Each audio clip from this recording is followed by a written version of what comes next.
I'm Ben Reiman, and this is Behaviour Speak.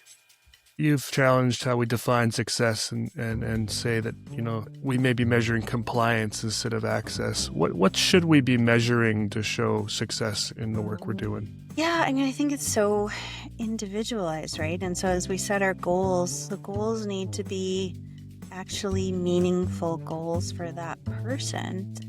So many of the goals we set really are around compliance to things like child will say hi to 3 peers when they walk in the classroom. What if they don't want to say hi to anybody when they walk in the classroom? And what we're measuring there is that they did this thing that we told them they should do, but that isn't measuring, are they interested in saying hi to 3 kids because they like those 3 kids? Maybe not, right? So when we set goals that really are about them and improving their quality of life, then they should be things that we can find some strategies that hopefully get towards progress. What do you see as sort of the biggest mismatches between sort of traditional ABA approaches and the needs of PDA learners? A lot of the strategies we tend to rely on are very structured, and it's like you have to do it this way. We do talk about those structures being flexible, but then we're not always super flexible about how we apply them. Sometimes the way we prompt,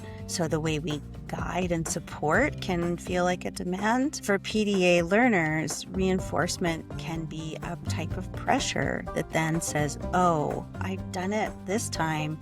What if I can't do it again like that? When we come at those, we take those things and we use them as this.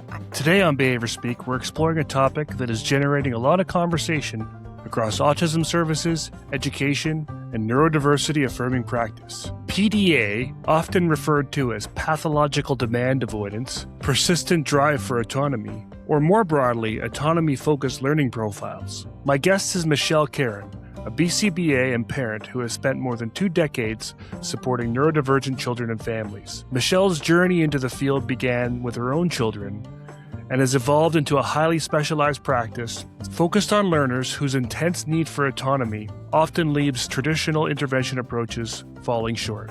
In this conversation, Michelle helps us unpack what PDA is, why so many families describe feeling misunderstood and exhausted before finding the right supports, and how behavior analysts can rethink concepts like reinforcement, compliance, rapport, and assent when working with these learners. We discuss burnout, school challenges, emotional regulation, caregiver collaboration, and the importance of looking beyond rigid frameworks to truly understand what a learner is communicating through their behavior. Whether you're a behavior analyst, educator, parent, or allied professional, this episode offers a thoughtful and compassionate look at supporting learners whose needs challenge us to be more flexible, collaborative, and creative in our practice. Here's my conversation with Michelle Karren. Hi, Michelle. Welcome to Behaviour Speak. Thanks for having me here today.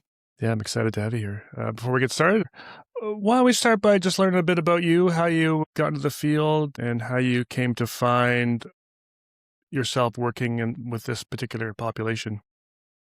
Yeah, sure. I started in this field 26 years ago, and I actually started with what used to be not a common starting story, but seems to be more and more common lately. And that is that my oldest child was diagnosed on the autism spectrum. And at the time, we didn't have any services really here at all. And I ended up educating myself so that I could support my own child. And then my second child also was diagnosed. And so at a time when there was no funding, a lot of that service delivery was coming from me. So I was learning everything I could as a mom and really fell in the field. I had a love of psychology before, but was not working in psychology at all. And I felt like as my kids got a little bit older and they got into school, I found myself suddenly having some time. And then I had a family that reached out to me and saying, oh, we were told that,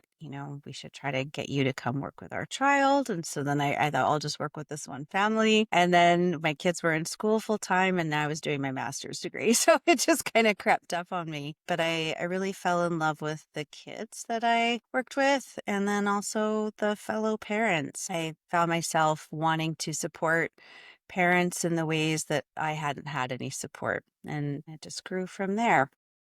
And then how I got into working with these kids, it took a little bit of a long process. I did kind of just working with a variety of different profiles. I used to be very broad in what kids that I was working with. And I worked in a private school that provided ABA services for a number of years. And when I chose to return to private practice, I just, by happenstance, ended up with a couple of PDA profile kids on my profile and thought, I don't know what I'm doing with these learners, and what I'm doing isn't working. So then I ended up diving into a sort of exploration of trying to figure out, well, what does work with these learners? As I worked with a couple, I kept getting more referrals from people who were saying, I have this family and I don't know how to support them. Maybe you do. And here we are. My whole profile that I work with now is PDA or autonomy-focused type learners. So gifted, ADHD, also other autism profiles, but still with that high drive to have more control over how learning is going. Did you, in hindsight, did you notice any of these features in your own kids, but maybe didn't have a way to label it?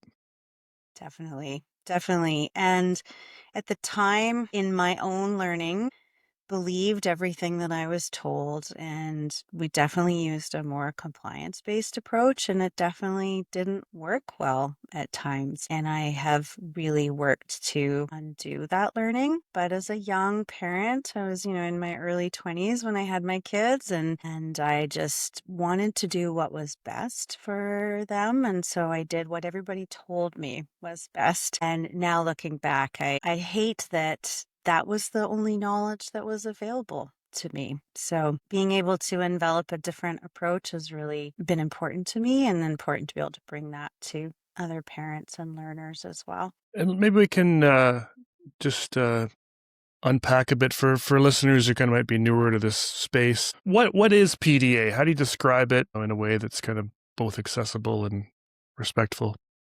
Yeah, that's a really, really great question. One that it's like there's answers out there. There aren't many answers in our field at all, but in other disciplines, there's lots of information around this profile. It's not a formal diagnosis, of course. So when we're looking at the definitions, they're not relying on anything from the DSM. But that's okay. But this profile is a learner that can do many skills like tie their shoes or get ready to leave for somewhere under the right conditions, but in conditions that feel stressful and anxiety provoking for them, those skills will somewhat turn off. And it's not a won't do it, it's a can't do it in that moment. And what's really interesting about this profile is that it can be something that the learner really enjoys. So for example, if they're going swimming and mom says we're going to go swimming, that learner will then really struggle to be able to get ready to go swimming. However, she also loves swimming. So it's not just an avoidance of things we don't like, which many of us have. It's an avoidance of anything that has a sense of a demand, regardless of whether it's actually something the learner really wants to do. And when we look in the literature written by adults with PDA who write of their experiences, they can talk about how much they really want to do something, but then the demand of having to do it makes it almost feel impossible at times. And so that's a really different twist to avoiding things than maybe what we might see with other learners. Initially, pathological demand avoidance was the language, and now I'm hearing more persistent demand for autonomy. Can you talk about that? We like to go what's in the research. We like to, be evidence-based, and I don't think we're used to sort of labels changing names too often, although we have seen that with autism, so it's not completely foreign. It's happened a few times actually with the autism spectrum. Why the shift, and are folks still using both terms? How should we as behavior analysts even approach that, or should we just say, well, let's just stick to PDA and not worry about the big words? Yeah, it's a really great question. It's one that I really wrestled with as I've done a few presentations this year. And what terminology to use has really been a tough one because everybody knows it as PDA. With what little knowledge there is out there, is what's starting to really come up, and everybody's calling it PDA. And yet, PDA comes from the term pathological demand avoidance. And that right there, that pathological is just terrible. It's one that the community has really wanted to try to move away from. Some people have put forward the idea of like persistent, either demand avoidance or persistent drive for autonomy, which is definitely, it uses those same initials, but in a way that it's more respectful. And I do like that term a lot more. The term I really like is autonomy-focused learners, because I think that we all have a strong drive for autonomy. Nobody likes to be heavily directed. And so the idea that somehow we're labeling somebody for having a desire for autonomy kind of goes against some of that language that we're trying to embrace more and more. So an autonomy focused learner is one that I use when I'm don't need to be using the PDA label with people. I tend to weave it in interchangeably, but it is a tough one because, the history of it and the fact that it's so just coming onto the scene and everybody's learning it with this term, and yet the term isn't respectful in of itself. It's a tough place to stand.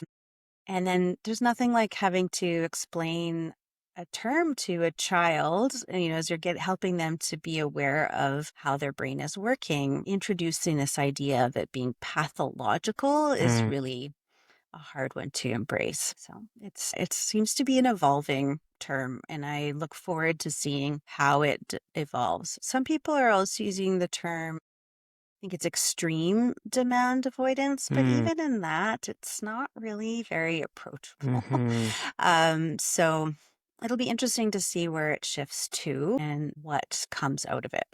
I wonder if you could speak a little bit on, before we kind of get into sort of some of the specifics. You said that you kind of focus on, was it autonomy-driven learners, autonomy-focused learners? Let me focus. Yeah. And that isn't just necessarily folks with a PDA profile. So you referred to like gifted folks and Mhm. ADHD, because you just said sort of everyone wants autonomy, I think, and self-determination should be sort of a primary goal for sort of everyone. So what generally is happening with these folks is different than what's happening with everyone else that wants to be independent and self-determined. Yeah, I think, specifically in the PDA profile, there's a lot of exploration around the anxiety that comes up with having autonomy less within their control. And I see that with other learners too. When families come to me, they're often being referred from other consultants who feel as though they haven't been able to find the right fit, or it sounds like a situation that's maybe outside of their scope. I sort of loose phrase I use with a lot of my learners is that my learners are very aware of the group plan that's happening, but they have their own plan and they're not really interested in the group plan. And sometimes their plan is just a little bit better.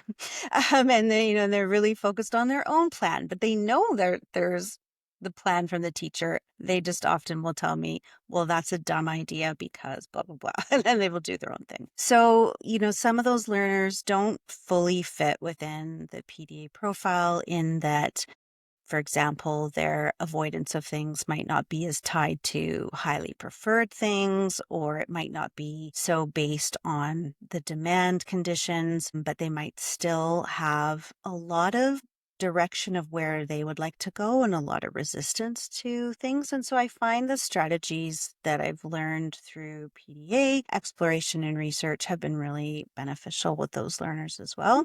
And there's also a lot of crossover. And while PDA currently exists in the autism profile, I do have some learners that have come to me that don't fit the criteria for an autism diagnosis and yet are showing some of the same difficulties, the same anxiety and stress. Often there's sometimes a diagnosis of ADHD, or some have been gifted, or sometimes they have all three, or they might have other types of neurodiversity as well. And so, in the beginning, I was very focused on the idea of, well, my training is in autism. I'm going to work with profiles that fit within autism. And over time, I've really expanded to, do I I understand this learner and do I think that the tools I'm bringing are helpful? And do I see that that's coming to work? Then that's a profile that I feel comfortable working with. No, that's really interesting. And I was going to ask, because of your sort of pivot into more autonomy-focused folks, could PDA apply sort of across diagnoses? And it sounds like it might be possible that I mean, I think the difficulty of something that's, hasn't been recognized as a diagnosis, it's sort of hard to sort of, limit it to sort of certain contexts and certain individuals. And really, it's just about sort of some of the things folks are seeing. The other piece around PDA, again, before we get into sort of strategies and what works and what may not work, is just how it's sort of how the language just comes to be used to describe the child, because it's not necessarily coming from a psychiatrist or a psychologist, or hopefully not a behavior analyst, because we shouldn't be, throwing diagnoses out. And so often, at least in my experience, it seems to be that it's the parents that are bringing this term to sort of the discussion that, my son, my daughter has PDA, as a PDA profile. And I think that can be difficult for professionals who are used to working with labels that come from other professionals and trusting sort of the judgment of a parent to sort of throw a label on here. How do folks kind of navigate that sort of piece? It's a great question. In the beginning, it was... Do you have a certification with the International Behavior Analysis Organization, the Qualified Applied Behavior Analysis Credentialing Board, the Behavior Analyst Certification Board, or are certified through your region's Behavior Analyst Credentialing Board? You can earn continuing education units for this episode by going to www.behaviorspeak.com and clicking on CEUs. The first secret word is Gandalf. Often as a combination of things. Some parents had discovered PDA and were saying, I think my child fits this profile. I had a few of those. And then I had some referrals from other colleagues who just said, the strategies that I know how to use don't work.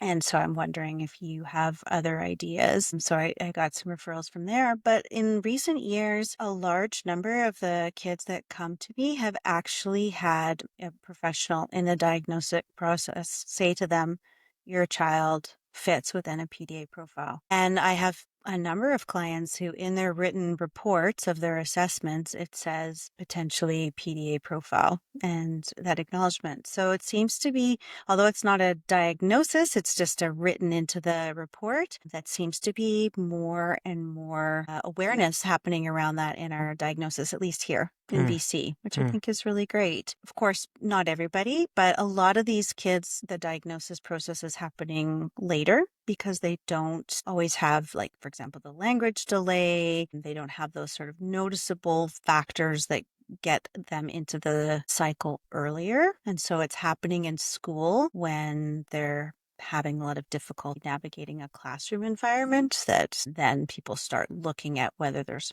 a diagnosis to happen. So yeah, it's definitely, it's difficult. I've had families before where I've talked about what PDA profiles are, and in that they're saying, yes, that does really sound like my child. And then I've had some where they say some of those things sound really similar, but then there are some aspects that don't. So it's kind of, people are coming from a variety of different places. And as more and more professionals are starting to get familiar with the term, it seems like there's starting to be more examination of that in that process. It's hard to really answer these questions because we don't have research and we don't have a lot of these conversations happening. But just from your own sort of anecdotal experience and from hearing from families and from observing, these kids, what seems to be happening here sort of for the child that's sort of different than a traditional sort of demand aversive function where we're trying to escape the demand, but all we have to do is sort of,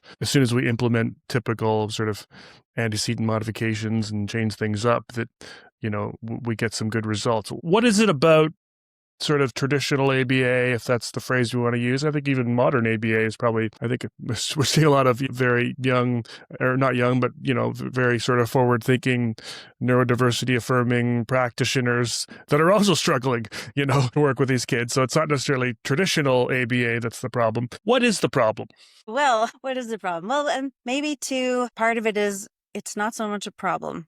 It's in shifting and reframing how we're approaching things. Mm, In your question, you were asking about like what's different about these learners. So yeah. maybe I'll talk about Yeah. that first. What I see with these learners is that things like motivation doesn't fix the problem. So I am neurodiverse, I have ADHD, and I can be very demand avoidant. And there's things that, where I can struggle to get started or have a hard time wanting to do something because it doesn't feel meaningful to me. But then I can motivate myself through other means. And when I work with kids who fit more of an ADHD profile, that can often also be the case for them, where they might be demand avoidant because they don't want to sit down and write the paper. But if we can break it down, if we can find ways to make it manageable, if we can build in some motivation, then we can often get past it.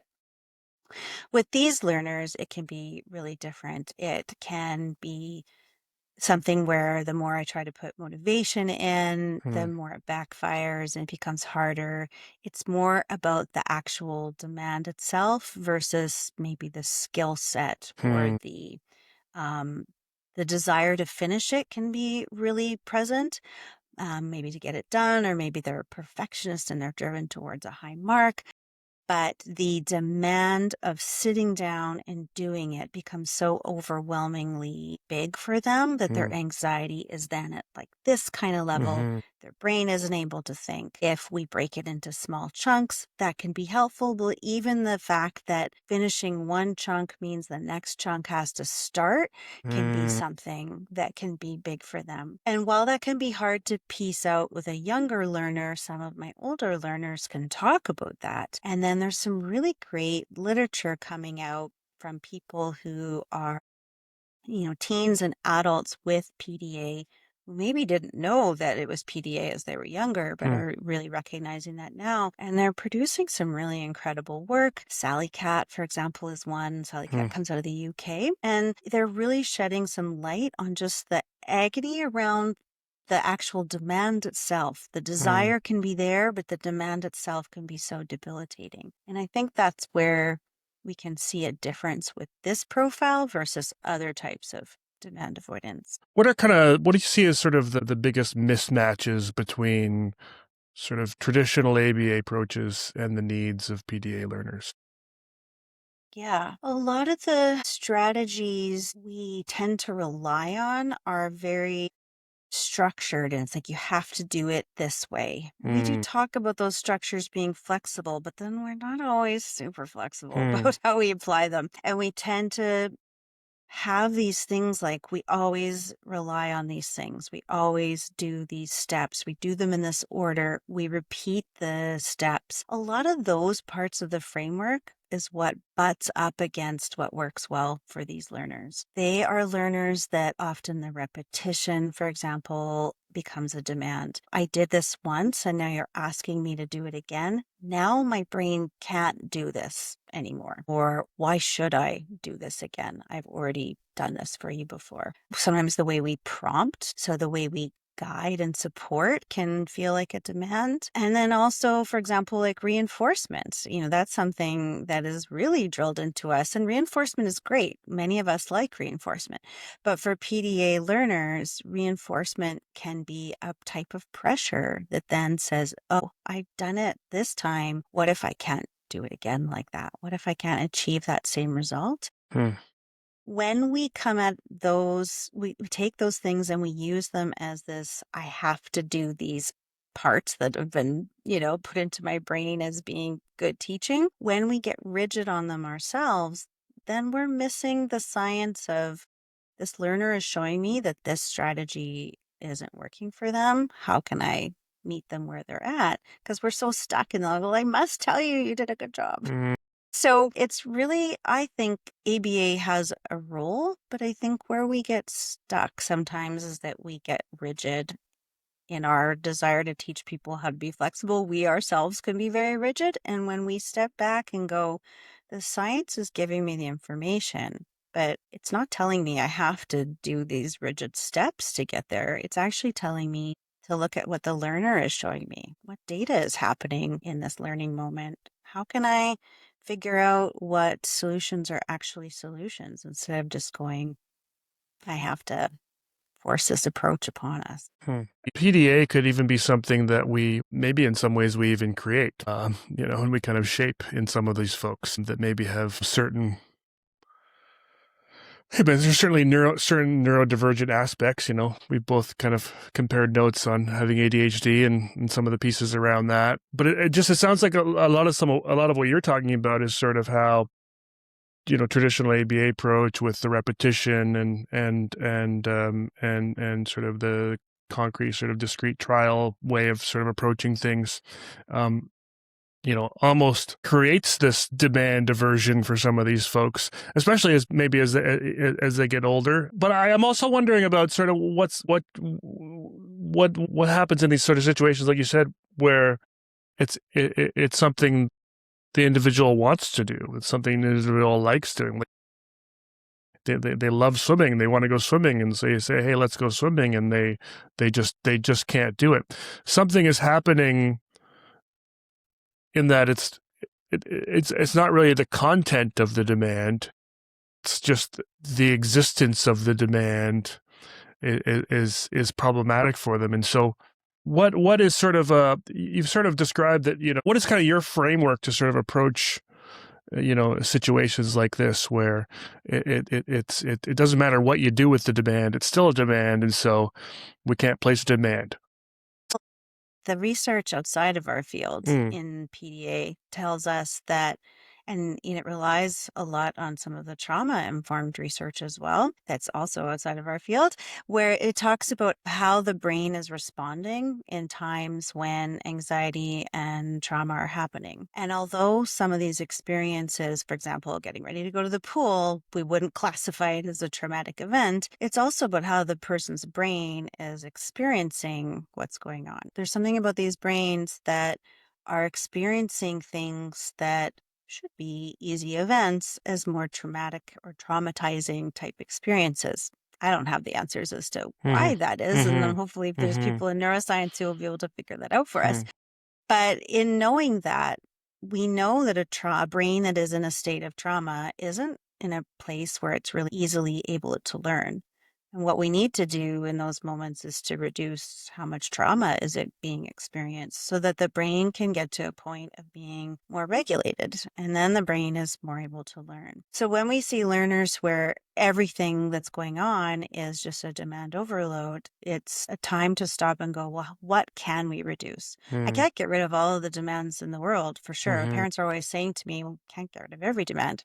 100%, we can't. But if there's a load of demands and the amount that's happening right now is too much, well, what can we get rid of? Some things are actually optional demands. So not everything has to be a demand experience. So which ones can we get rid of the demand from it? Maybe not forever, but can we reduce that as a starting place so that then we're able to start learning some of the regulation strategies? We're finding ways to navigate things. We're figuring out what tools can work for this learner so that we can help them to be more able to tolerate the things that are essential. What are some common patterns you see in families who come to you after prior interventions haven't worked, or they've had the BCBA, they've had the behavior consultant, and it hasn't gone well? Yeah. So the first one I would say is burnout from everybody. Usually the learner has some level of a burnout happening as well, and the parents do too.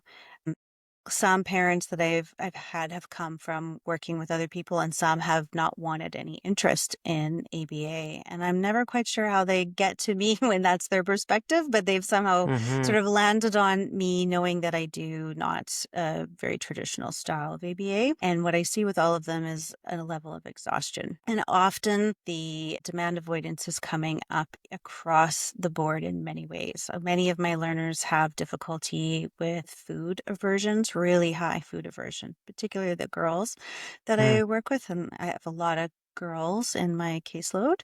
And so they're not eating very well. Meals are super stressful. Mm-hmm.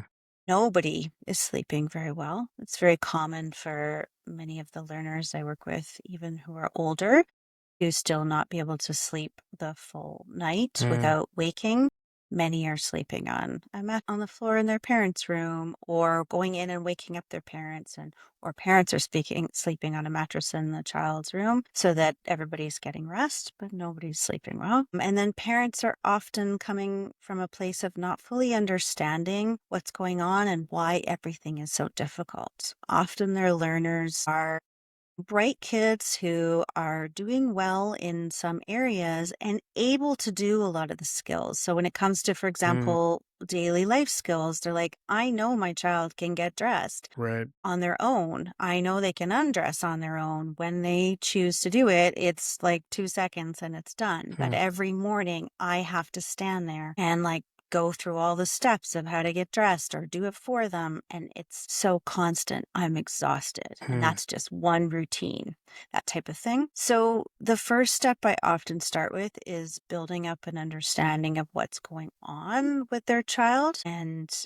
us exploring together through some parent coaching, caregiver coaching, of what a PDA brain is experiencing Mm. and what strategies do work and what strategies don't work, particularly what really doesn't work, so that we can start pulling back some of those through an understanding level. And that's a great starting point, because I think parents often believe my child can do this, but they're refusing to do it. And that frustrates me. And when I can help them to see your child in that moment might not be able to because their brain is preventing them from doing it. Mm. And, that understanding shifts so much of the perception of what's going on. So that can be a really important place to start. And then we start working on building up some parent skills around that, because it is a real reframe. How many of us were parented is that our parents were in charge and they told us what to do and we did it.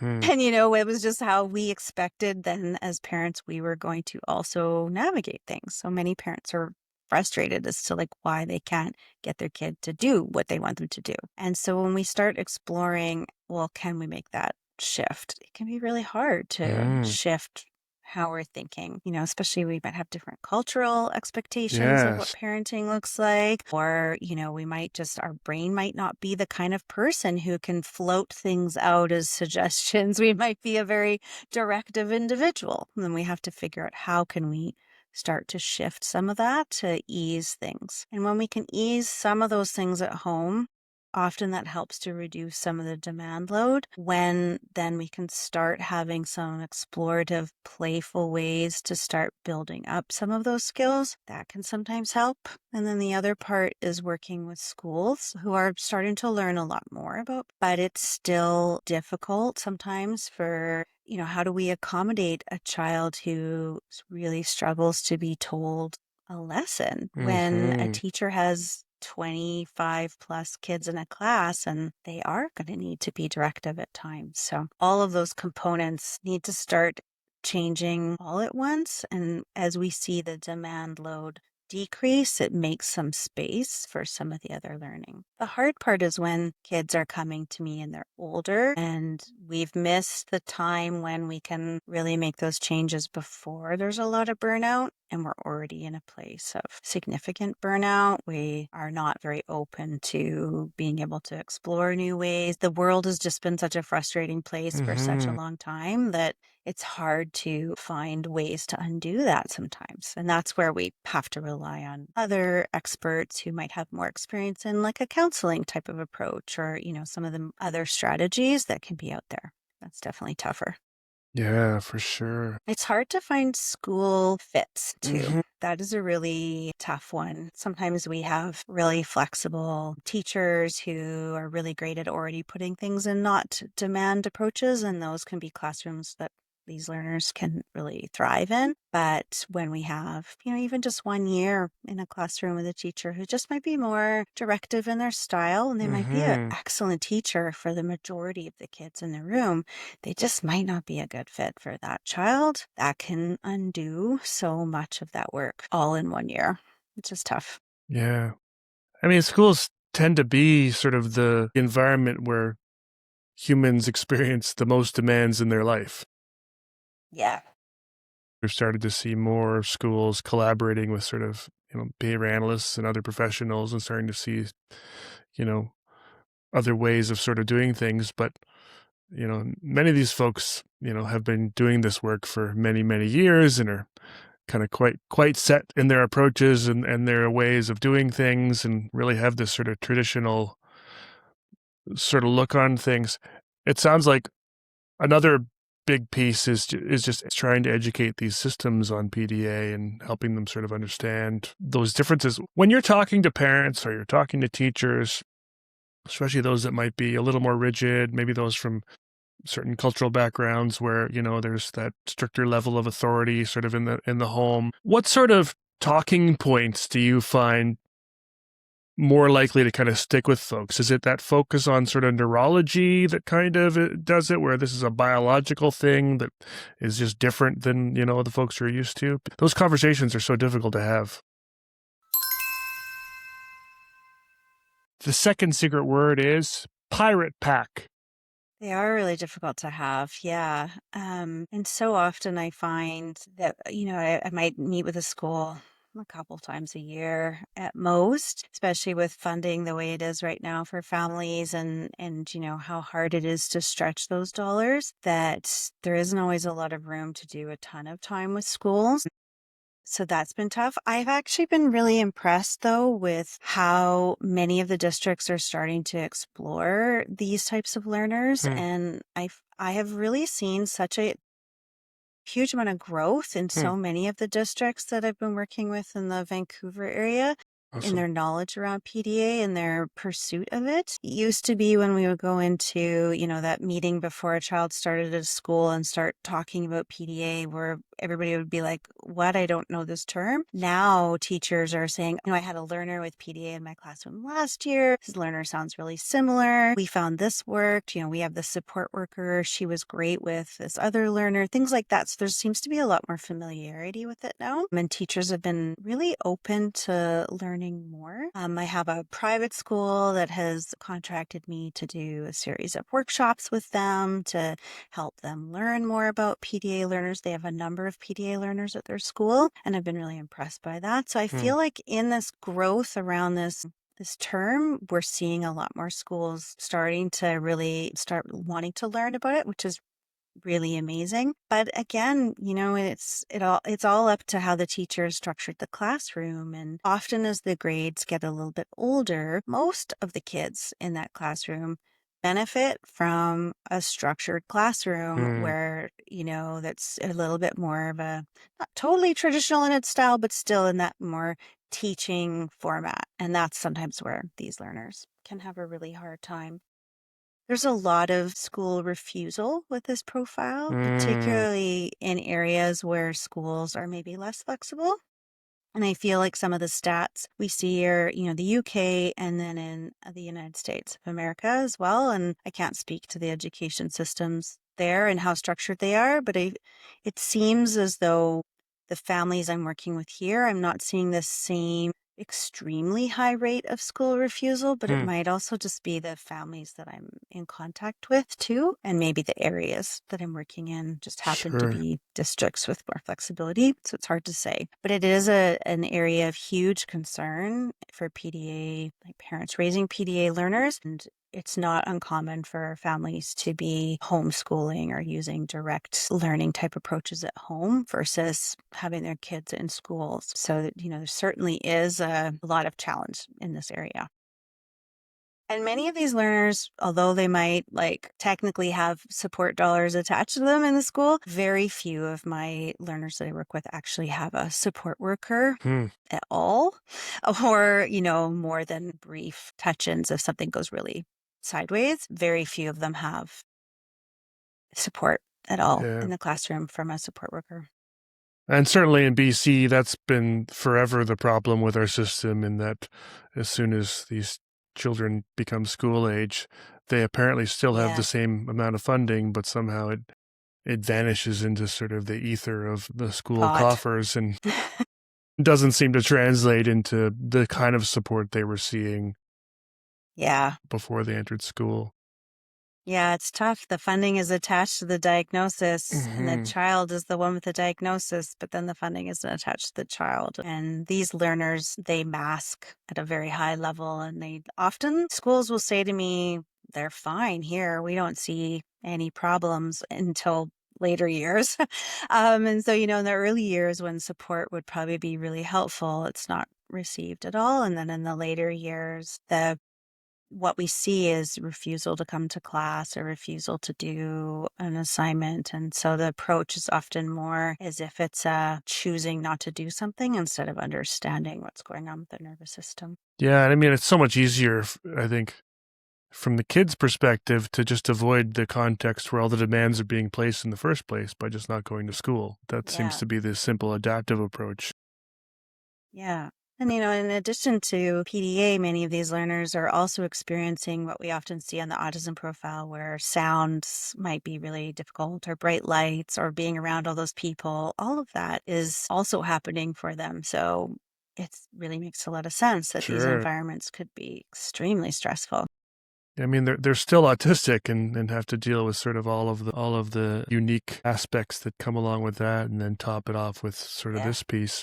And if you don't sleep well, if you don't eat well, Hmm. if itchy tags are bothering you, like all those things are so distracting, or, making the brain less able to function in its optimal level, all of that together, it's actually quite amazing when we do get focus in the Yeah. school and we do get learning happening. Yeah, I think that's as important to sort of just highlight, because I think it's also easy to get stuck on PDA and focus only on those aspects of the child. We've got to get around this demand thing. That's our only goal here now, is to get around this demand thing. And I think it's really important that we don't forget that not only are these are kids experiencing all of the trials and tribulations of childhood, but they're also neurodivergent kids experiencing all of the sensory issues, all of the, all of those aspects that, and the many, many other sort of co-occurring things that often aren't labeled as well for these kids, sometimes with motor skills and the like, they're dealing with a lot already. Yeah. Yeah, definitely. It's definitely a lot to, I look at some of these kids and they might be just 5 and thinking, oh, this is such a huge amount of stress to have on your shoulders as a 5-year-old. It must be so difficult to have the world feel like such a frustrating place when at 5 you're just supposed to want to play and, Right.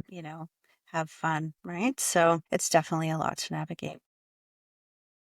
You emphasize rapport as really being foundational. What does rapport really mean in the context of PDA? Yeah, for these learners, it's about trust. It's about them knowing that you're going to be a person they can really rely on. And especially with some of the older learners I work with, they've already had people really let them down. And sometimes that letting down might just be because the person has tried to be too directive. I have one lovely girl that I work with, and she's just 12, and she has told me many times she hates when adults try to teach her something. So when she had to see the counselor at school, that counselor, who was probably a lovely human being, was initially really fun to her, but then that person started trying to teach her about, how to regulate and how her brain was working. And that in of itself was too frustrating for her to navigate. And, just allowing kids to really know that they are still going to have control, that it's not a facade that I'm pretending to give them control in the beginning and then I'm going to pull it back and start directing things, has been an important lesson to me in how to build rapport for them. The ongoing relationship I try to build in is that they always can tell me, I don't want to do that. That's stupid. I don't like it, or stop, or whatever it is. And so even if it's something that should be fun, if they are like, no, in any way, that's the no. And that doesn't mean that necessarily, like, I also teach them that I might also say, well, we're not going to do that. So there might be things that I'm going to also be able to do that, but allowing them to see that they always have that control over what we do, how we're doing it, that they can opt out of something has been an important part of that.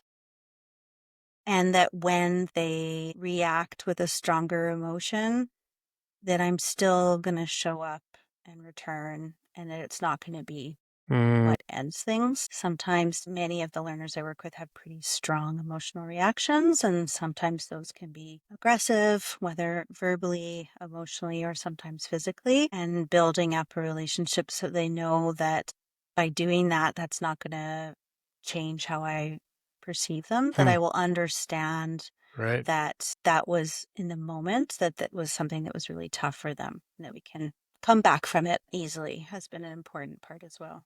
Yeah. And a lot of what you're talking about sounds like assent and the importance of sort of incorporating assent procedures into this thing. And we're hearing a lot of good conversation about assent these days. And it's not surprising that it plays a big role here in building rapport and trust. Yeah.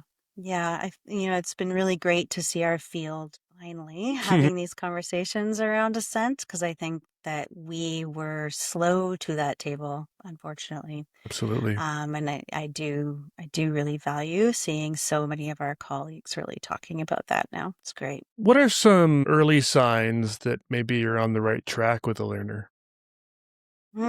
Well, sign that I'm off the right track or I'm on the wrong track would Sure. be as if when I show up, they're not happy to engage.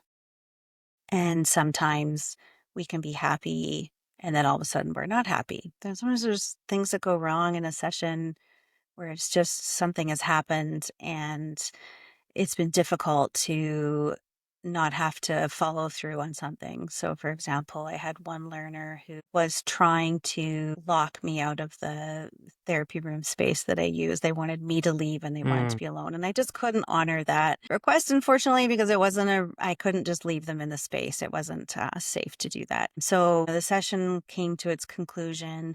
The goodbye was not one where they were eager to be staying. They were eager to leave. My concern was that when we had our next session, that it was going to be a, I don't want to be here type of a response. And so when they came in and came right in as if nothing had happened and were happy to re-engage with materials and happy to see me, I considered that a like, phew, we aren't back at square one. We can, continue forwards. But there are times too where, maybe that sometimes some of my learners will change their interests in the span of a week, where when I show up with everything that was really exciting last week, this week they hate it. And so there's times where, what I have to have, that we're playing with isn't something that they're interested in. And in that can be a time when some of our relationship will burn away as well. So if I show up and they're not thrilled about starting session, that's a time when I have to really quickly reevaluate what we're doing and make some shifts and try to change things up again. So variation can be an important part of that rapport building, and then really just reading what their reactions are. And sometimes too, I have a learner, she's in school and sometimes things are going really wrong at school. So sometimes when she shows up for a session, although last week might have been great, this week she comes in with like everything is I hate that. I'm not interested in that. No, absolutely not. Those kind of reactions. Then you're thinking, well, you're just thinking to yourself, it was great last week. Like, what else am I going to pull out in this moment? And then it can be a little bit tough to keep that relationship going. But it's also just then about, well, I'm hearing you, and let's see if we can figure out together what we're gonna do this week. So. What are we've already sort of talked about how a lot of the strategies don't work. Are you able to give some examples of strategies that tend to be more effective with PDA learners? The first one that really comes in is role play.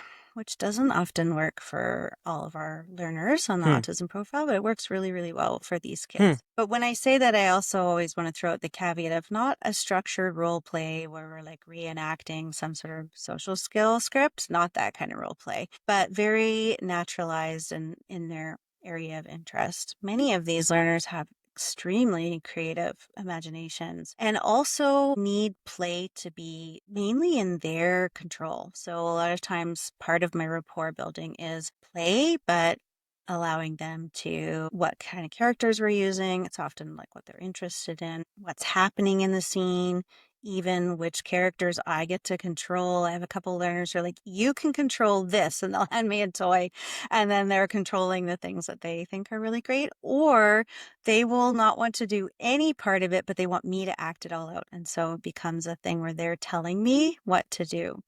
And in that play, often there's a lot of natural opportunities to bring in the things that we want to work in. So maybe, for example, I have one learner, she really struggles with letting her peers have any say in play. So in the beginning, when I played with her, I allowed her to direct a lot of the play. And then as she had a relationship with me, I began to start asserting very gently with low demand things some of my agenda. So, oh, I don't think I want to control that guy today. I think I might want to do this one. Well, I'm going to call it this name, but something that she wasn't super drawn into on her Hmm. own. So just, something like, oh, okay, I guess I'll let you, Hmm. have that kind of area. And then building in flexibility through that. Others will bring up, I had one who has a lot of nervousness around going to the doctor, and he would often want to do role plays. We had these robots when the robots would go to the doctor, and we could bring in some of the things that happen at the doctor's office through that. And I was even able to eventually bring in some of the anxiety around the doctor's office, and I would have a robot who was really nervous Hmm. about coming to the doctor's Hmm. office, and then we would figure out some things for the robot to do. But Hmm. all of that is like this long process to get there. In the beginning, it's really, what do you like? And letting them kind of have control over how we're playing, what we're playing with, what we're doing. Hmm. And then me just in the moment thinking about my goals and then trying to weave it in. And if it gets shut down, then I let that idea go and I try to shift to something else. So it's a lot of Yeah. thinking on my feet in the Hmm. moment, I think. I bet. Well, it sounds like we've already touched on the importance of rapport. There's no way you should be trying these strategies on the first day in any sort of format because you're just placing a whole bunch of new demands in a whole other way. It's about, Yeah. getting that sort of, you know, um, permission from the child that you can sort of start to switch things up a little bit, and then start introducing some of these pieces versus, it's versus strategies on day one. Yeah, absolutely. It's like little test balloons. Oh, that didn't work out well. We're not ready for that yet. And a lot of that kind of thing. And I often explain it to parents of, it's going to look in the beginning like a lot of me as if I'm doing nothing, but I am actually thinking, and I'll come back to you with my thoughts and I'll send you some notes afterwards. But don't be surprised that I'm just sitting on the floor with some robots and some, Pokemons or whatever, and we're just look like we're just allowing him to tell me what to do. It's going to shift, but, helping them to understand that if I came in with those things from the beginning, we would not make any progress. So that trust is important. What should behavior analysts be thinking about when designing goals or support plans for this population? That's a really good question. I think the first thing I'm always thinking about is not about like, so we have goals around like, oh, they should have this many friends or, some of those things. I don't think that that's Mm. really what actually matters. It's like, what would make this person's life better?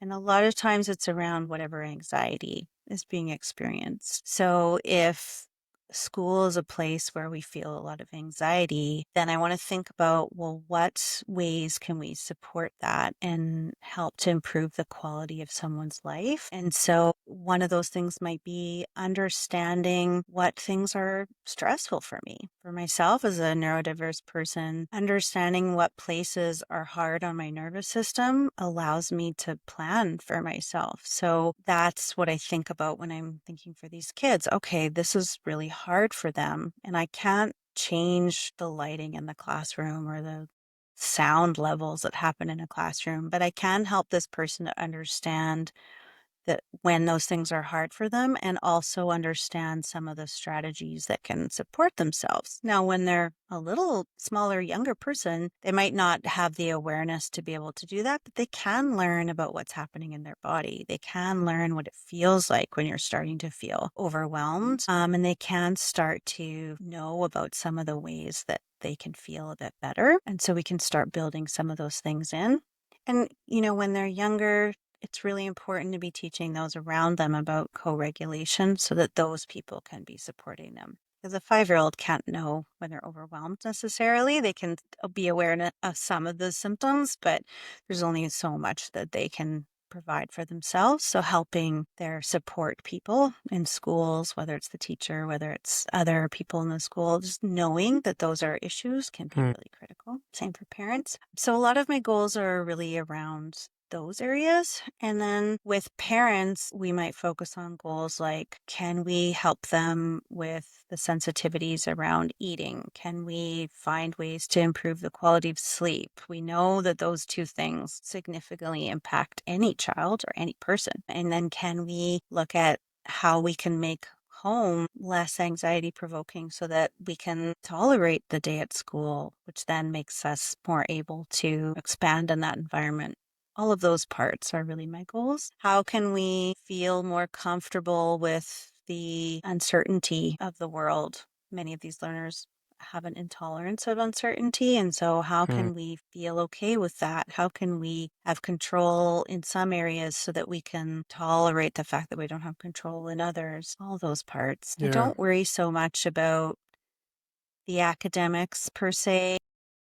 And I sometimes have to have that conversation with parents of like, in the scheme of things, there's your child feels happy, relaxed, and engaged, as Dr. Hanley would like to, as he's taught us. And then there's academics, and while we can work on academics in school, I myself am thinking about your child's emotional well-being and supporting them there and making them more able to learn these other parts because they're feeling at ease.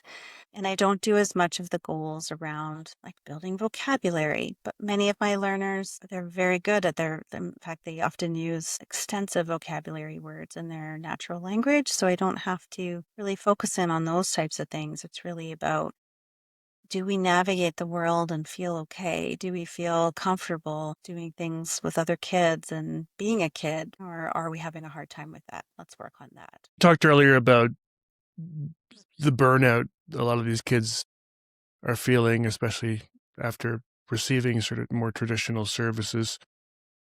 And we also touched on the fact that the parents and the caregivers also have a lot of burnout. Yeah. What does caregiver collaboration look like with these profiles? Great question. I often ask that we start off with caregiver sessions first, and I help parents understand that that's part of me getting to know their child because the parents have so much knowledge to share about what their child likes and doesn't like. So it makes my rapport building process so much easier when I've already heard about those aspects. And then after we get through that kind of intake part, then we start thinking about what things are impacting family life. And not because something is wrong with this child and it's impacting family life, but because the child's just experiencing things in a way that might be a little bit different than how we might be experiencing it, and therefore is under a lot of stress and anxiety, which then impacts lots of other parts of the family. So we often start off with, well, is it difficult for your family to navigate, and seeing if we can find some ways to support. And in part of my intake process, I ask parents, if there was 2 or 3 things that we could shift that would improve the quality of life at home? What would those things be? And then we look at whether those are good starting points. Sometimes they're not all things we can start with all at once. It might be too much challenge, but we try to figure out, well, which one, if we shifted this, it would open up a lot of other room. Sleep has been a big one for a number of my families, in that if nobody's getting sleep, a lot of parents are telling me I'm not sleeping well, and then it's hard for me to do my job. I'm not as patient as I could be. I want to get more sleep. Like, fair enough. So then we start working on some sleep goals for home so that everybody is getting a bit more sleep. So that can be an important one. It's really about just listening to parents. Often I ask a question and then parents will have a good 20 minutes of information to share. And it might not all be concise, but just listening, making those notes, sometimes saying, let me share this back to you and tell me if I'm hearing you right, and hearing what's really difficult. That's our starting point of like, let's work together. And then it's not about coming back to them with a set of, this is how you do it. It's about, let's explore some of these ideas. I'll share some of the research or knowledge that's out there, and I'll share some of the strategies. But I also say these aren't all going to necessarily work.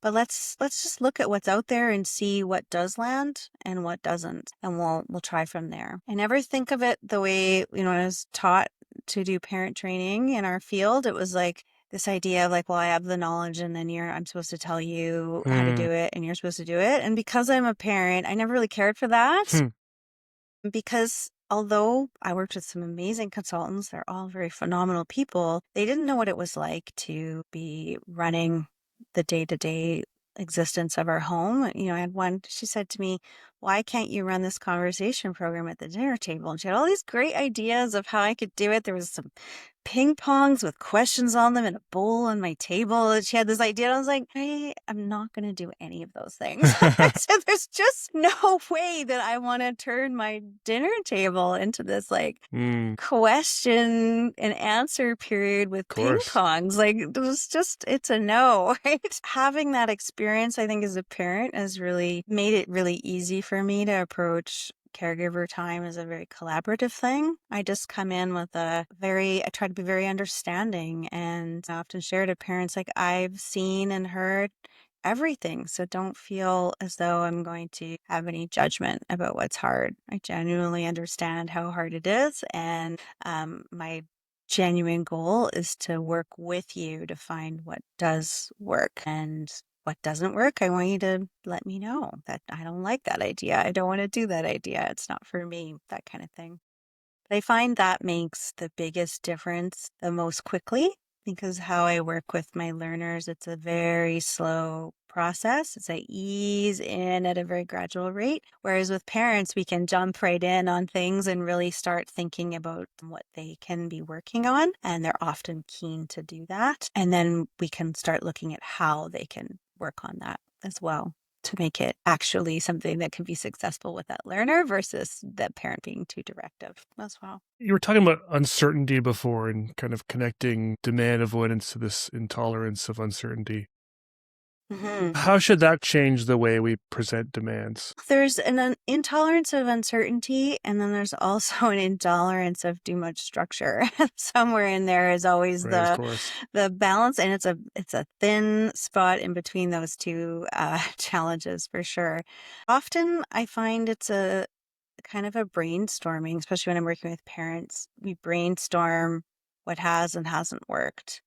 And that's data for us of, okay, that strategy, putting a visual schedule up, that doesn't work for this child. Many parents have already tried that strategy. And it's, the idea that a visual schedule should help with intolerance of uncertainty, but then the schedule itself is a demand and it's a control factor. So we might need to think about, well, how can we do that creatively? And some of that, in my sessions, I can try out things. So I've done strategies like we put things on a whiteboard. They're in bubbles or shapes that are, like a Valentine's Day, they're in hearts or whatever the child is into. Sometimes they tell me what they want it to be. Sometimes they get to create it, but it's not a schedule. It's just ideas of things that maybe are going to happen. And then we get to choose what we're going to do, things like that. So sometimes when I'm working with parents, I might say, okay, there might be a routine we need to get through, but does it actually need to happen in this order that you would like it to happen in? Where can we be flexible about it? Can we brush our teeth at 6:30 p.m. instead of at 9:30 if that is the way that, it feels manageable for this learner? How can we present it in a way where it, allows them to have a lot of choice? Can they have choices with each part of the steps? Maybe the order feels wonky to you, but if the steps get done, does it matter anymore? Things like that can be really helpful. Sometimes when children are older, we can get them to share some information as to how they would want it to do, why they don't like the systems. And often parents aren't always thinking to ask their child about Mm, how they feel about that. So that can yes. be an important part too. Yeah.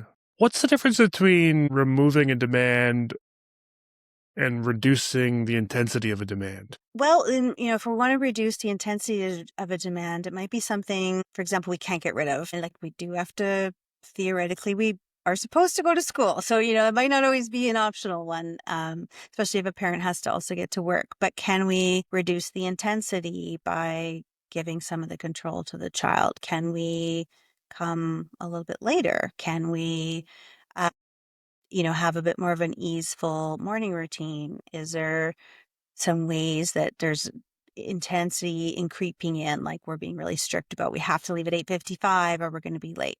Does it matter if we're 5 minutes late to school? Maybe not, right? So sometimes we can play around with some of the variables that feed into the intensity. We just then need some time to be creative in that brainstorm of like, well, what is it that's making this really hard? What is it, about this demand in itself that is extra intense? What parts can we soften? What parts do we have no control over? Things like that. And often that can be a really powerful process because if we can reduce around that demand and we can reduce the intensity of other demands, then what is essential sometimes feels less powerful or aggravating to the individual who's experiencing it. And then there's some that, there are some demands that are really not very necessary. Why does a child have to sit in their chair at the desk in the Hmm. classroom? Maybe they don't need to sit in the chair if that's something that's demanding. More and more classrooms are exploring how they can do things like that. So when there's demands that are optional, can we make them optional and get rid of them? Depends on the person who is making that decision. Some adults are really good about recognizing demands that could be gotten rid of, and some have a hard time with that. What does progress kind of look like? You've sort of challenged how we define success and say that, we may be measuring compliance instead of access. What should we be measuring to show success in the work we're doing? Yeah, I mean, I think it's so individualized, right? And so as we set our goals, the goals need to be actually meaningful goals for that person. So many of the goals we set really are around compliance to things like child will say hi to three peers when they walk in the classroom. What if they don't want to say hi to anybody when they walk in the classroom? And what we're measuring there is that they did this thing that we told them they should do, but that isn't measuring, are they interested in saying hi to three kids because they like those three kids?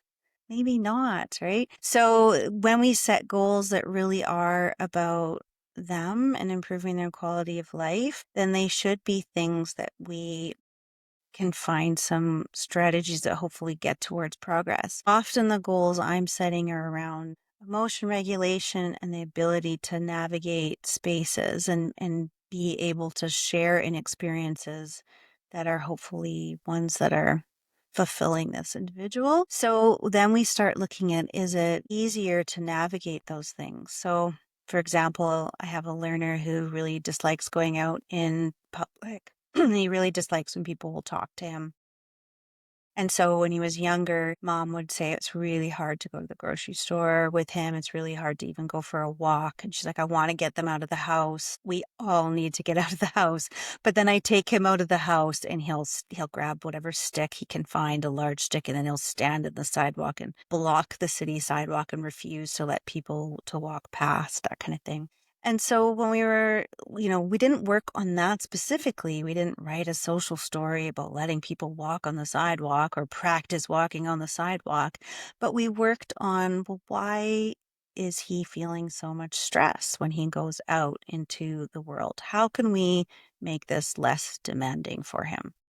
One thing we realized was that he really doesn't like it when random people talk to him. And we can't make other people's, can't make it so people don't talk to him. But one of the things we thought about was, well, some of the people that talk to us bring us things like we go to, Starbucks and we order something and then we get the thing. And that essentially should be a time when somebody talking to us is okay. So we just explained that to him at one point. Like, when he got really mad at the server when the server asked him, what would you like today? And he got really angry. And so Mm, sharing with him, well, when we tell this person that you want a pirate pack and then they bring you the pirate pack with the things in it, cool, right? And he was like, oh, yeah. So as we sort of explored some of that, he was like, okay, mm, like those people can talk to me. And then we started also finding some ways to make it okay that you don't have to respond to people. So wearing your headphones in public, you don't have to answer people. You also don't have to growl at them, right? So,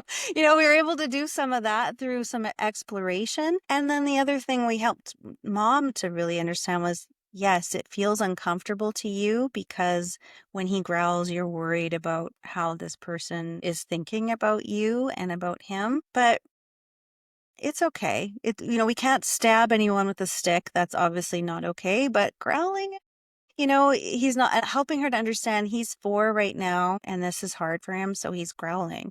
But when he's older, chances are he'll have other strategies. So we can support some of those strategies and we can reframe it so that we're feeling a little bit less uncomfortable with it so that we can, go out and have those moments where he growls, but we're still okay. And then in expanding that and making it more okay for him to just be who he was by mom not then reacting with frustration towards him when he would growl, he's gotten more comfortable. So much so that now when he goes to school, he actually greets the other parents. And when they don't hmm. respond to him, he'll say to his mom things like, well, maybe they didn't hear me. Or, maybe they didn't want to talk was his other one that he says. And I just think it's such an incredible growth on his part. He still sometimes does. He hasn't seen Lord of the Rings, but we jokingly refer to it as like this Gandalf, like you shall not pass kind of a thing with his stick. That's awesome. But, he does it less. And so those are the things we were able to measure. Like, is it easier to go to Starbucks now? Does he react as often? Is it as big of a reaction? Does he refuse to leave the house to do it? No, actually, now he wants to go. And, there's things that he likes to do, like try to collect pennies or, very things like that, where he's like looking for things to do in those spaces where he feels more comfortable. And that's huge progress for everybody in the family. Everybody's getting out more, a little bit happier, and he's also more at ease in doing that, which is great. I'd like to talk a little bit about, you talked early on about when we're sort of looking for information on PDA that we had to maybe look towards other fields and the work other folks are doing because there hasn't been a lot of work done in behavior analysis. And that leads me to think about scope of competence in terms of, I think often, and I think there's some arguments against this too, but often I think BCBAs feel like that autism is within their scope of competence. I think there's still a lot we have to learn about autism outside of behavior analysis, and I think we could have a whole different conversation on that. But in terms of scope here, you've talked about scope, and maybe even certainly with some of the older kids pausing ABA in some cases. Where does interdisciplinary collaboration fit in here, and what does that look like? Yeah, I think it's really important with this profile. I mean, I think actually, let me back that up. I think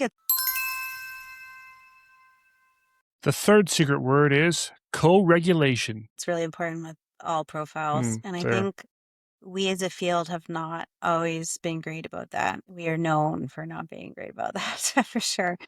Absolutely. And it's one I've never fully understood because in working with a team of people, it always just makes all of us stronger and provides a higher quality of care for our learners. I learned so much from the OTs and the SLPs and the counselors and whatever other team members I've had the joy of working with, teachers too. I learned so much from other disciplines. So I think the first thing I always like to say to BCBAs, particularly those who are newer in the field, even those who are older, but those who I feel are not yet doing that, is take the opportunity to learn. We don't have all the answers, and we're great at observable behaviors, but we've really ignored some of the, verbal behavior that's going on inside of our own brains. And yet there it is, and we all have it. So it definitely comes in play for some of these learners as well. And there's other things, like, for example, sensory stuff that really does have an impact. And we've tried to push off some of that in the past. And I see so much more growth around that now. So I think that is a really important aspect of it. When it came to in working with these kids, I know my science. There's always lots more to learn, of course, but I was able to step away from rigid processes and use my science and do the work. And I, was constantly thinking, okay, making sure I'm in my scope of practice. I'm still relying on my behavioral understanding. But when BC ABA approached me to do a presentation, I said, sure, that sounds great. I'll do a talk on, applying ABA to this profile. And then when I actually sat down to work on it, I was like, what have I done? There is no behavioral research for me to rely on. How am I going to talk to this audience of people who only want to hear stuff that is evidence-based?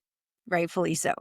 Then I started thinking, okay, well, what do we do in our field whenever we want to begin working with a newer population that maybe we haven't worked with?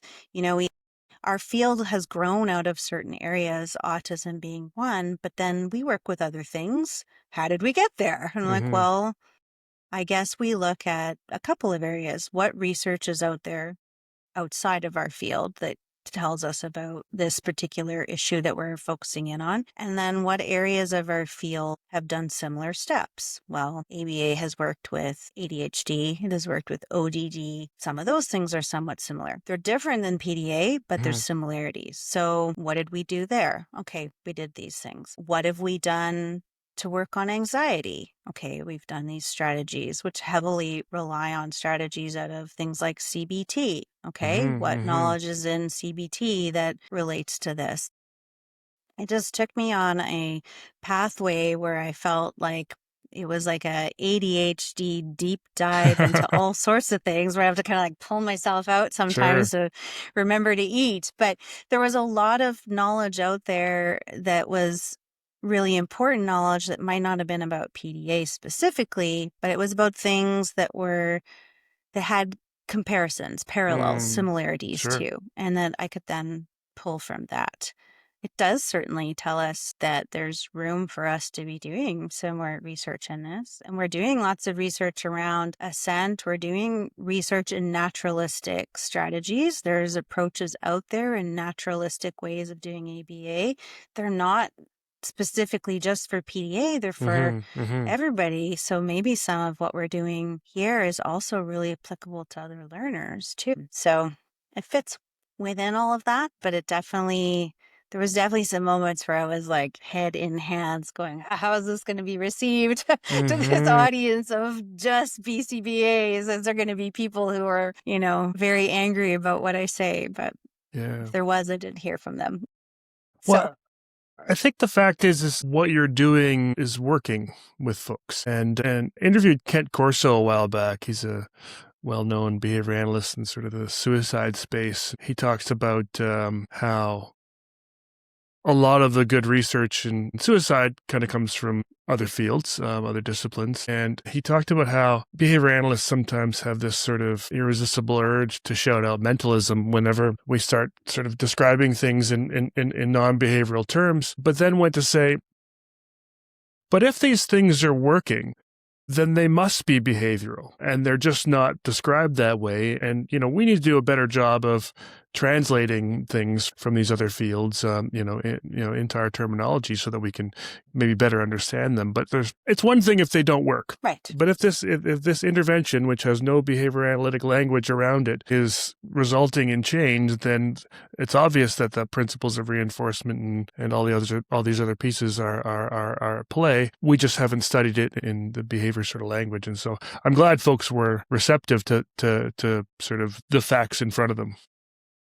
Yeah. Yeah, I hope so anyways. I did get lots of positive feedback afterwards. I was really worried that people were going to be arguing with me in the hallway, but everybody was a lot of people were coming up to me and saying that they felt like we should be having those kinds of conversations more, and that they were really excited to hear it. And I got to hear from people doing similar types of work, maybe not with PDA, but with other types of learners too. And I was really excited to hear that. So I hope that it's going to help our field to grow into, exploring things in more creative ways. There's so much great knowledge out there that is working and does really connect with what we're doing. And sometimes our isolation of ourselves is not always beneficial to us, where there's areas that we're growing into, like, for example, the conversations around assent, where we're slow to get to the table. And we could be doing a lot better as practitioners. And had we not kept ourselves so isolated,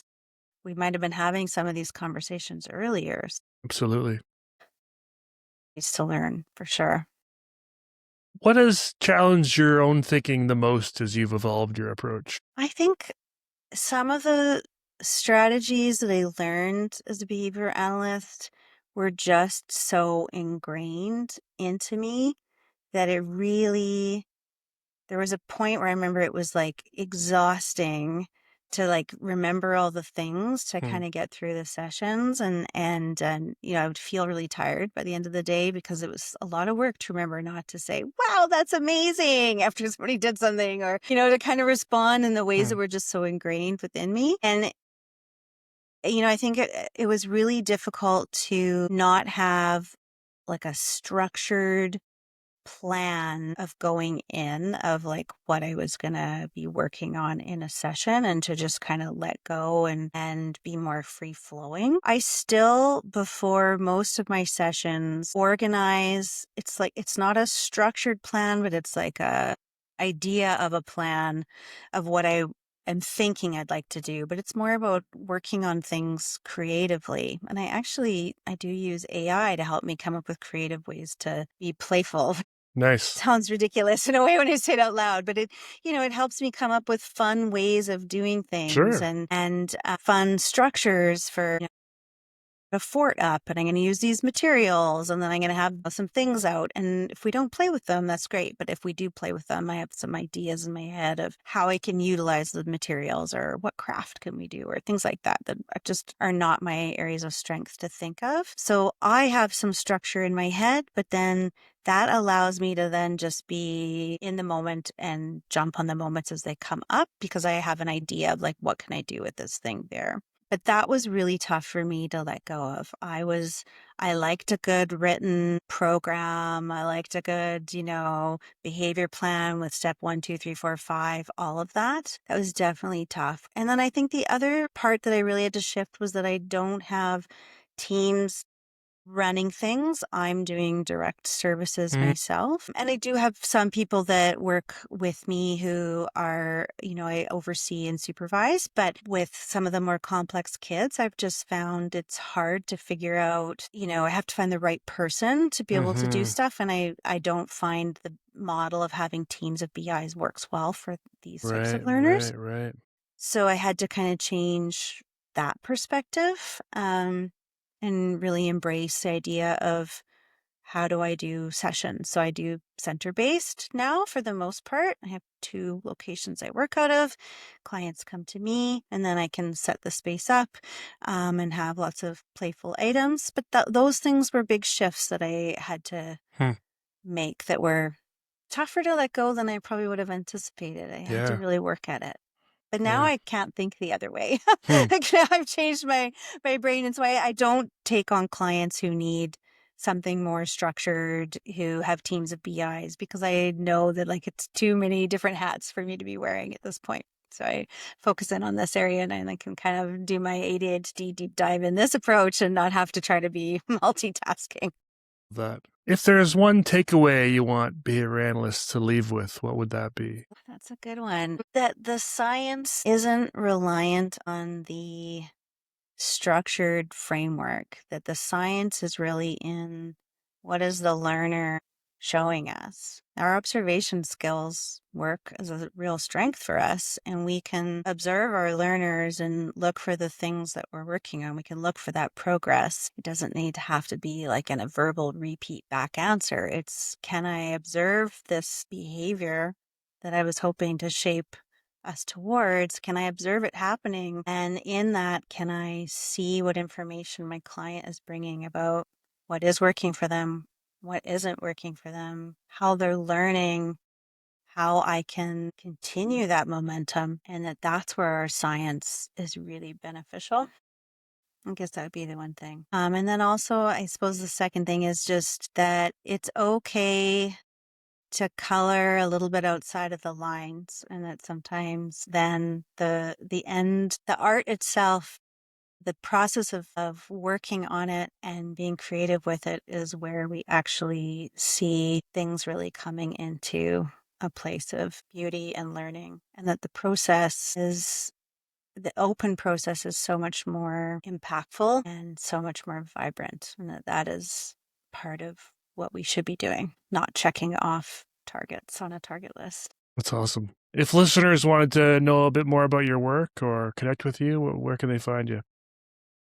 Yeah, the easiest thing is to message me at info@michellekarren.com.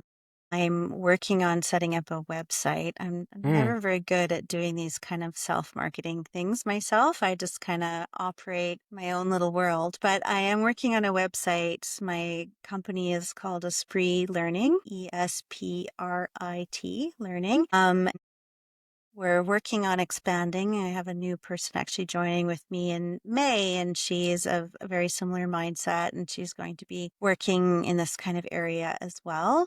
And, we're kind of a slow and small growth experience, but we always welcome collaborating with people. So I do collaborate with a lot of consultants who work around the province, around PDA, and helping them to shape their practice towards learning styles that work a little bit better for kiddos. So if families have a consultant they're working with and they would like to potentially connect, there's definitely ways we can collaborate around that. So yeah, people can send me a message and I'm happy to chat with people, even just to explore what things might be the direction that they're looking for, whether other consultants are out there who are doing similar approaches. I'm happy to have those conversations too. Michelle, thanks for coming on Behaviour Speak. This was awesome learning about PDA from you. Thanks for inviting me, Ben. It was such a pleasure. Thank you for listening to Behaviour Speak. If you enjoyed this conversation with Michelle Karren, there are several other Behaviour Speak episodes you may want to add to your queue. For a deeper dive into neurodiversity and how autistic people are reshaping research and practice, check out episode 52, An Autistic Researcher's Perspectives on Neurodiversity, Autism, and Autism Research with Patrick Dwyer. Patrick shares his perspective as an autistic researcher and explores neurodiversity, disability models, and autism research through a lived experience lens. If Michelle's discussion about autonomy, self-determination, and moving beyond compliance resonated with you, I highly recommend episode 179, Reforming ABA, a framework for behavior analysts with Oswin Latimer and Hilary McClinton. It's a thoughtful conversation about the future of neurodiversity affirming behavior analysis and creating more responsive systems of support. Listeners interested in the overlap between demand avoidance, ADHD, and learner autonomy may also enjoy episode 34, Neurodiversity, ADHD, and ODD with Amelia Bowler. That conversation explores neurodivergent experiences and supporting learners whose needs don't always fit traditional intervention approaches. And if today's conversation about assent, collaboration, and learner-centered care sparked your interest, be sure to check out episode 264, Bridging Practice and Training, Lessons from ONTAB 2025. One of the featured conversations focuses specifically on assent-based care and skill-based treatment, making it a natural companion to today's discussion. You may also enjoy episode 262, Motivational Interviewing for Behavior Analysts with Dr. Monica Gilbert. which explores moving away from compliance-based interactions toward collaboration, autonomy, and meaningful engagement with caregivers and clients. You can find all these episodes, along with show notes, CEUs, and more than 275 conversations with researchers, advocates, practitioners, and lived experience experts from around the world at behaviorspeak.com. Until next time, keep listening, keep learning, and keep asking better questions. You can find us on Instagram and TikTok, and subscribe to our YouTube page at Behaviour Speak. And if you enjoyed this episode, please leave us a review on Apple Podcasts or Spotify.